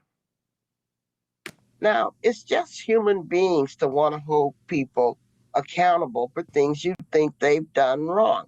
But the problem with the cancel culture, it's not the rich and powerful that get canceled. They laugh all the way to the bank. Facts. Trump used to cancel outrage all the way to the White House. It's the vulnerable people who lose their jobs, who lose their reputations, who can't face up to their own neighborhood for fear that they're going to be whispering about, oh, you know, that person, he used the wrong gender pronoun, or she said the wrong thing, that kind of thing. So if the cancellation impulse is only affecting the most vulnerable people, how effective a tool is it when you're trying to hold the rich and the powerful accountable? Wow. It doesn't really work that well because they get away with a lot. And as I said, they can use outrage all the way to power, fame, and the bank. And so we need to figure out if canceling people is the best tool for the job. Now, the human rights movement, that's what we're known for. We shame individuals, corporations, and governments for their violations of people's human rights. But it's not our tactic of first resort. It's our tactic of last resort. Ooh, I told y'all. People thought it was probably bullshit. No, I'm kidding. Y'all know them bullshit. But I told y'all, she says they're a spectrum, right? They're a spectrum. It's not that we're taking calling out off the table, right? It's saying there's a carrot and the stick. Try the carrot first, right? Literally, there's a carrot and there's a stick. Try the carrot first. If they don't take the carrot, then we could consider using the stick. But maybe if they don't take the carrot, try the carrot again. Prepare the carrot differently. Sometimes, not everybody, sometimes we don't always like to eat our vegetables. Maybe we got to put the carrots in the pasta sauce. You know what I'm saying? Put the carrots in the pasta sauce. Make the banging spaghetti. Find a way to help them take down the carrots. Maybe they won't even realize they're taking down the carrots, but get them to take down the motherfucking carrots. Okay? And if that fails, if calling in fails, this is what I'm trying to do because I'm in that hybrid space. This ain't really a private call in, but it's also not trying to be a call out. This is a call on. This is say, I'm calling on you, frying monkeys. I'm calling on you. I want you to understand this call-in culture we're trying to create. And calling on you publicly is a way of us saying we hope people are calling you in. Okay, we want people to shift the tactic a little bit. And now we're calling on you and saying, hey, look, we heard a lot of what you said. Don't forget, we were all real good friends for quite some time.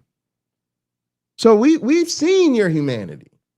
We've seen all of you do, wonderful skeptical content. We've seen all of you do wonderful science advocacy and demonstrate some real intellectual sophistication to yourself. We've seen a lot of y'all get down on different social justice issues, from gender issues to class issues to politics to trans issues to race issues. Y'all don't really do as much about the race issues as we'd like to see, but that's okay. We've seen enough to, like I said, to see your humanity. And we followed along on that journey with you for a really long time. And then this happened, and quite frankly, it took us a little off. It threw us a little off. It was like, whoa, we didn't really expect y'all to go this way on this thing, but that's okay. So now we're calling and we're trying to ask you, like, look, now you see it, right? Now you see what we've all seen, and we've all seen too much to doubt what happened. So now we know what happened. Let's use this as a new starting point, right? The right time to believe the victim is always. So the best time to believe Nancy was when the damn thing first happened, but the next best time is today. Right? So we've heard y'all talk about supporting victims and believing women. So we're asking you today. We're asking you today, right now. Can you please support this woman? Can you please help us out? Because we would really love that. That would be awesome. That could really help all of us move on. Because we gonna get swept up in this momentum of all this work. Because think about what I laid out. We told everybody to reflect. I hope you realize we have a community level failure. You know what community level failure translates to? A lot of work to do. Community level failure translates to a lot of work to do. So if we could all move on, we're going to get swept up in that joyful work of making this community safer. And we're going to be way too busy. I promise you, we're going to be way too busy to be relitigating who said what to who and when and how, and oh, you said this and then you said that. And again, you're going to be sweating. You're going to be sweating trying to make this community safe. Like I said, community love family is a lot of work. You're going to be sweating. By the time you're done sweating, you're going to be like, yo, y'all want to get lunch? Like, you know what I mean? Put a little something in the air, knock a couple drink back, relax, pass out, and we'll get back to this tomorrow. Yeah, it's been a long day with all this damn actually making the community safer work. Let's just enjoy ourselves. Let's just break bread. Everybody get a good night's sleep. We'll get back to work tomorrow. So I promise you, when we get swept up in all this joyful work, we're not even gonna have time to be revisiting all of that. So please come join us. Because we try talking to them first, or we find other more effective messengers to talk to them. Is it ever not appropriate to call people in? Are there ever times when calling in just should not happen, in your opinion? Oh, yeah, I have a different strategy for the people who are mean on purpose. What I call the unapologetic racists and fascists. I mean, I have a career fighting them. That's the course I teach at my college, is how do you deal with the rise of fascism, that people are intentional. But notice, no lack of moral clarity on this woman. None at all. And again, she sees these things on the spectrum. She's no fool. She knows there's a time for more severe action. But like she said, that's our last resort. That's our last resort. We want to see your humanity first because we've already seen your humanity. So we know your humanity is in there somewhere. So we're just trying to do everything we can to see that humanity, and you see our humanity, and we can move forward from there. But if all you're going to show us is a monster, eventually we're going to deal with the monster. And we got one tactic for dealing with humanity. We got another tactic for dealing with the monsters. But right now, we're pretty confident we've seen that damn humanity in you. So we know it's in there somewhere. We're really, really confident that humanity is still in there. And so as much as we've seen a little bit of, a little monster flavored behavior, we recognize our vulnerability. We recognize we've been hoodwinked. We recognize we've hurt people. We recognize we've been the bad guy. We recognize we've been the asshole. So we know we all got a little bit of monster in us. But I still recognize myself primarily as human, a human who, yes, has been a little bit of a monster at times, but a human nevertheless. And I see the same thing in y'all. I really don't believe that you're all monster. I don't believe that you're Donald Trump. I don't believe that you're some horrible, violent, oppressive fuckface. I don't believe y'all are SR. I don't believe y'all are anything like that motherfucker.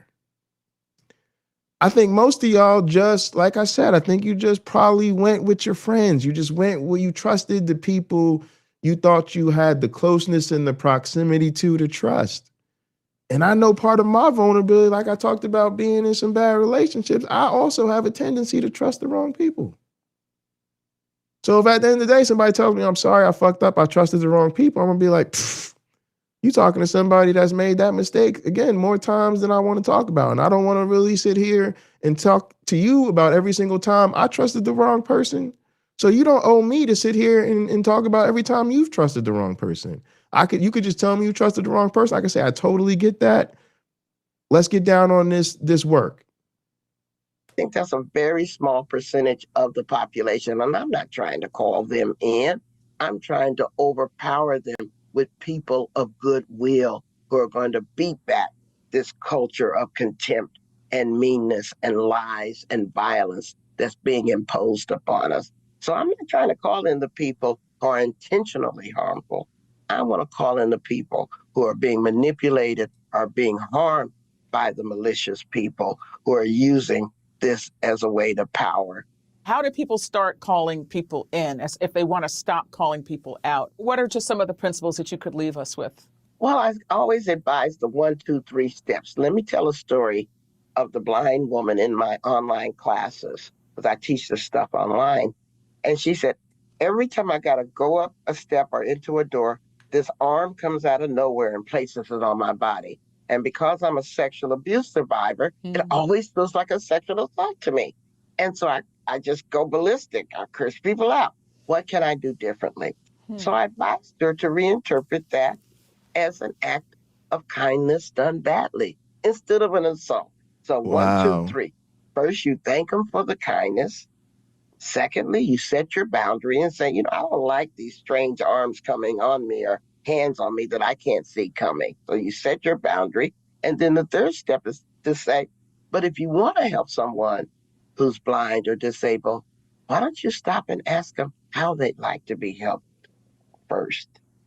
Yeah, now she tells another story where she misgendered a student, and the student showed her some grace by saying, it's okay, sometimes I misgender myself. She thought that was so profound that an 18-year-old showed her some grace. Like I said at the earlier in the stream, the Linsky family, my academic family, we're hurting right now because we just lost one of our little brothers, Devin, who took his own life. And I guess I just want to reflect on a little bit of a bonding moment with one of my other brothers in that academic family, Kyle. Kyle has a unique body and doesn't have the same hands the way you and I likely do. And I remember we were talking outside the lab one day when I was really kind of first getting introduced to him and getting to know him. And I guess I was taking down his contact information, his address or something. And I remember there was like the laptop was like sitting in front of him. And I remember I kind of grabbed it and went to like type at it, almost like, let me type for you or whatever. And for whatever reason, I kept messing up whatever information he was saying to me. And so he just leaned over and just started typing. and it was done. And I just said, oh my God, I am so sorry. Like, I felt so embarrassed. Like, I just made this terrible assumption about what he could not do. And I could not have been more wrong. And he just kind of smiled and showed me some grace, and he was totally cool about it. I was like, nah, man, I totally understand. It's all good. Like, and it ended up being really funny to me because I'm not a microbiologist. So I was, I do experimental evolution. So that's why I was in the lab, and I did do some microbiology work, but y'all know I primarily work with digital organisms. I work with computers. But I did end up, like I said, just doing lab work at different times. And it ended up being so funny to me because Kyle's research actually involved doing very complicated lab work with his hands. And I ended up actually needing a lot more accommodation on the bench because my hands shake a lot of times because of my meds and different things. It hasn't been as bad lately, but it still does happen to me every once in a while. But when I would have to do like really fine, motor coordination with lab work, sometimes those shakes would get to me and they would cause me to like, my pipette to hit the side of the tube or different things like that would actually cause contaminations. And because again, the Linsky lab was such an incredible training environment, our lab manager was so good. She literally worked with me to find different accommodations for my shakes. Ended up working with a different type of tubes, and I would sit them in holders and like kind of support my arm. And you had to literally rework the tools I use to do my lab work and the techniques I use to work around my limitations, right? So in the end, the great irony of that experience, and then looking back at when I met Kyle, was it would actually turn out that Kyle's work was far more sophisticated and involved at the bench than mine was, yet he was much more able to do it without having hands like mine than I was with hands that most people would expect to see. So it was me who was less skilled and less physically able to do the work, right? And so when I look back at that, there's just another wonderful, humbling experience that allows me to, celebrate somebody else's strength and my own vulnerability, my own ability to just read it wrong, get it wrong, okay, and then have to learn in the end that I'm the one with the real struggles. But that's part of life. 1, 2, 3. You turn a call out into a call in, and you can change everything. So the first. Hey Oz, bro, I appreciate you, man. I was gonna shoot you an email. I just been tied up, man. But I really I saw some clips for your stream. Sometimes we don't get to watch everything, given the amount of the sheer amount of content me and you put out there, brother. But I definitely heard like just the shift in your tone, man. And I just appreciate you for showing up and acknowledging what happened and trying to help out, man. Appreciate you, brother. And good luck in your upcoming battles, man. We're all rooting for you. Person you call in is yourself, because we want people to do more kindness, not less. So if you curse them out for trying to be kind, they're not going to do it anymore. But you also deserve boundaries. And then third, you can offer your vulnerability as a way to create good change in the future. How would you recommend that people who disagree with President Trump respond to him and his initiatives? Well, President Trump is a different entity. I have a strategy for President Trump, but it doesn't involve calling him in. But the people who are being manipulated and harmed by him, and particularly the ones who voted for them, I still want to ask them, what's going on with you in your life? I'm not here to have a conversation criticizing what you've done wrong. I want to have a conversation about what's good about you and how we can build on that more. Because you hear it all the time about how wrong you were. I want to talk about how your belief in the future of this country is a good thing. And can we talk about how we can build that future together without demonizing each other? Professor Loretta Ross, thank you so much for talking with us once again. Thank you for having me on your show.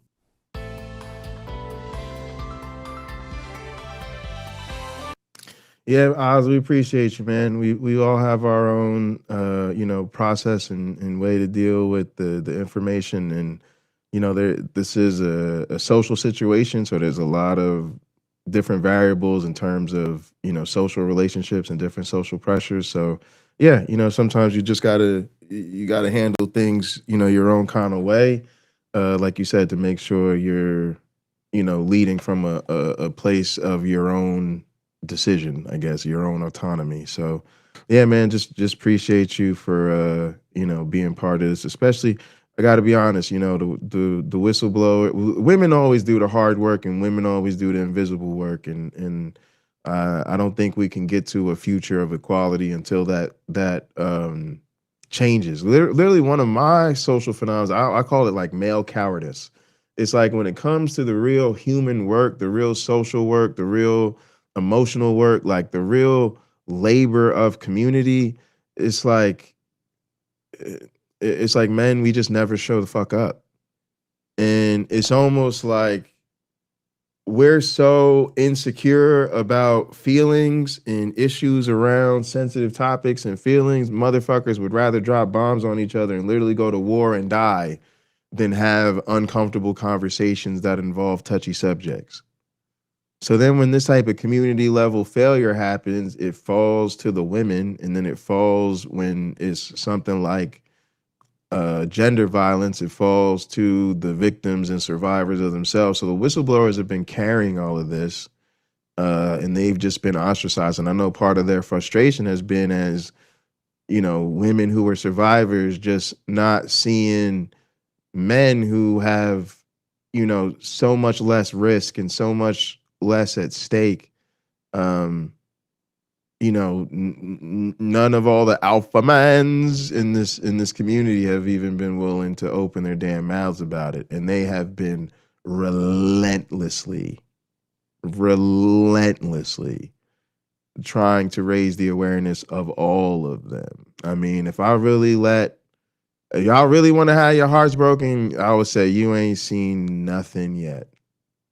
If I really did a let your frustrations hang out stream, If I really was about the type of drama people think I'm about, and I let them whistleblowers get up here and talk about the harassment campaign that they experienced, but not even that, all of their efforts to make key individuals and organizations in this community aware of exactly what happened for months, and I let them name names of channels and organizations and nonprofits and charitable groups and all of this, that they have been just for months making aware of everything, and not a peep. Not a peep. So yeah, man, we really appreciate you for coming through and just being willing to stand on business about it, brother. We really do appreciate that. Same thing with my man Trees. Trees has always been trying to support these women and uplift their experience and give them some support. So we appreciate y'all. I know PC been through so goddamn much.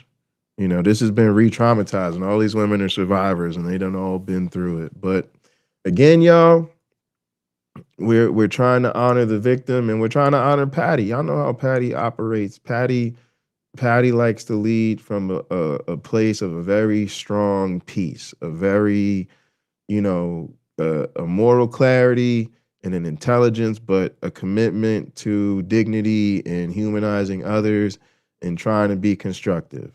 So even sometimes if I be wanting to burn it all down, I'll be like, nah, I'm on Team Patty today. That's not the play the captain drew up in the huddle, Jay. So, when Patty the captain, we gonna run the play Patty drew up in the huddle. I know Patty be trying to keep it constructive, so we gonna go that way. But nah, look, I appreciate y'all. Love y'all. Thank y'all so much for tuning in. If you get a chance to get in touch with them people, like I said, try calling them in. Let's try to offer people conversation and constructive feedback so we can all move forward. And really, I hope one thing y'all take away too is that we got to get to this work. Again, we have to make sure that we are so disruptive to the point that doing business as usual is simply not possible. We have to make sure doing business as usual is simply not possible. But we can say what we mean and we can mean what we say, but we don't have to say it mean. So we can try to lead with love, and we can try to do this labor constructively with a song in our spirit and a joy in our hearts. All right, I love y'all for real, and we'll see you next time. Said I'm gone.